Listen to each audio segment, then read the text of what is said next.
guys, I'm Laura Vitale, and on this episode of Laura in the Kitchen, I'm going to show you how to make a very delicious and super easy Irish soda bread. Now this recipe has been requested here for the past couple weeks like non-stop, and I guess it's because St. Patty's Day is right around the corner, but don't think you have to wait for a specific holiday to make this. Like I always say, if you're in the mood for it, go ahead and make it.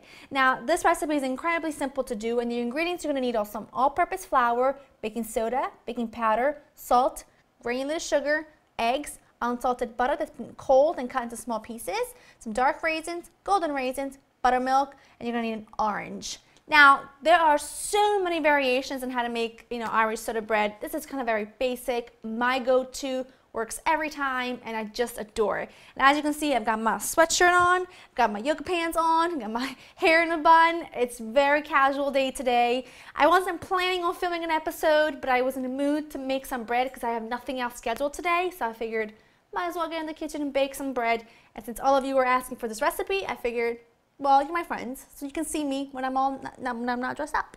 Anyway, the first thing you want to do is get your oven preheated to 375. The second thing you want to do is take a 9-inch, like a round pan, and I put a little bit of non-stick parchment paper right at the bottom. Get that ready.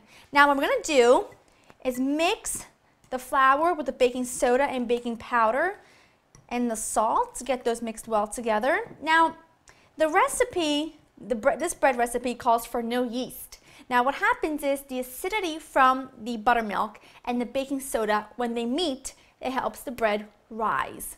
That's why it's called Irish soda bread. So that's what it works. So you do have to have some buttermilk in order to make this recipe. You can make a substitute using my recipe for it. If you just YouTube Laura Vitale's quick buttermilk, it'll show up. But anyway, those are well mixed. I'm going to do this in my standing mixer, so put in all of your dry ingredients. There you go. And now you're going to add in your cold unsalted butter that have been, I just cut it in like 1/2 inch pieces or something like that.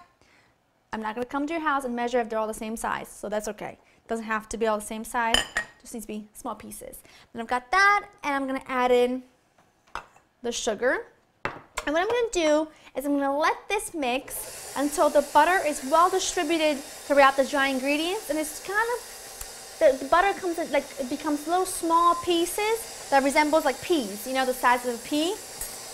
And in the meantime, I'm going to take my buttermilk, my eggs, and this is a totally optional ingredient, orange zest. Now, buttermilk, Irish soda bread can be a little bit on the bland side, so I like to kick it up a notch by using some orange zest and really bring out a good flavor, and everybody loves it. I love it. I love citrus, so I'm going to put some orange zest in here, but it's totally optional. So get some in there and then mix those 3 ingredients together. Mix that together. And please be a little smarter than I did and get a bigger measuring cup if you're going to do all these together. But I don't care, I'm impatient. All right, this is looking good. I'm gonna add in my buttermilk mixture.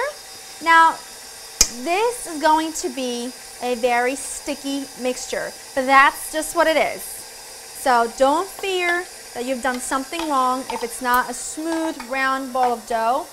That's not how you make Irish soda bread. So let that go. It's coming together well. I'm going to add in my raisins. You don't have to use golden raisins. You can use all just regular dark raisins. You can use some dried cranberries in here. I've done that and I love that.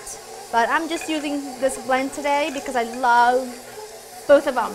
And I can't decide which one I want to put in, so I put in both. All right, that's getting mixed up well. It's just literally going to need a minute. That's done. I don't want to overmix this. I'm going to flour my board really, really well because, like I said, this is going to be a very sticky mixture. Now, I do have a question for you. When it's your lazy day at home and you've got nothing else planned, would you rather make a pot of soup, something that you don't really have to do a lot with and kind of just gets on with it's set by itself and cooks by itself, or do you prefer making something hands-on so that, I don't know, you can have more time, you can spend more time doing it? Personally, I like spending a little bit more time hands-on stuff just because I have the time, and this for me is very relaxing and almost like therapeutic. But anyway, let me know. I'm interested to know. All right, get this all out of here. And I'm just going to mix this quickly with the flour. You don't want to work this too much. You just want to mix it enough that you can form it into a nice ball of dough, but it's still going to be a bit on the sticky side. A little bit more flour. The flour also helps to give a really nice crispity crunch on the crust. All right, got this into a nice round ball. Now you're going to take a sharp knife and you're going to make an X right on the top. Now, this not only makes it look great, but actually when you cut into it, that indent is going to make so that the inside of the bread cooks just as evenly as like the outside of the bread. All right, this puppy is going to go into the oven preheated to 375 for about 45 minutes to an hour. You're going to know when it's done when you tap on the very top of the bread, and if it sounds hollow, you know it's done. And then we're going to let it cool for a bit before we dig in. Oh, look at that. My bread was in the oven for about 50 minutes, and I let it cool just a little bit before I sliced it. It smells incredible. You can still see the steam. Oh, the orange really smells amazing. But obviously, if you don't want to use it, you don't have to.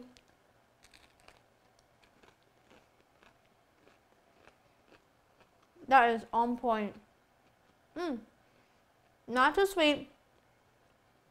Incredibly fluffy within, crispy on the outside. That is amazing. Like, you must make this right away.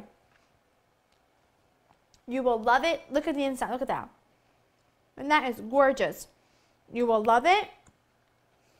It's super easy and simple to do. You can make French toast with it the next day. You can make a bread pudding with it, whatever you want. It's great to have on hand. I'm gonna keep on snacking. I hope you enjoyed spending time with me. Go to laurainthekitchen.com to get this recipe, and I'll see you next time.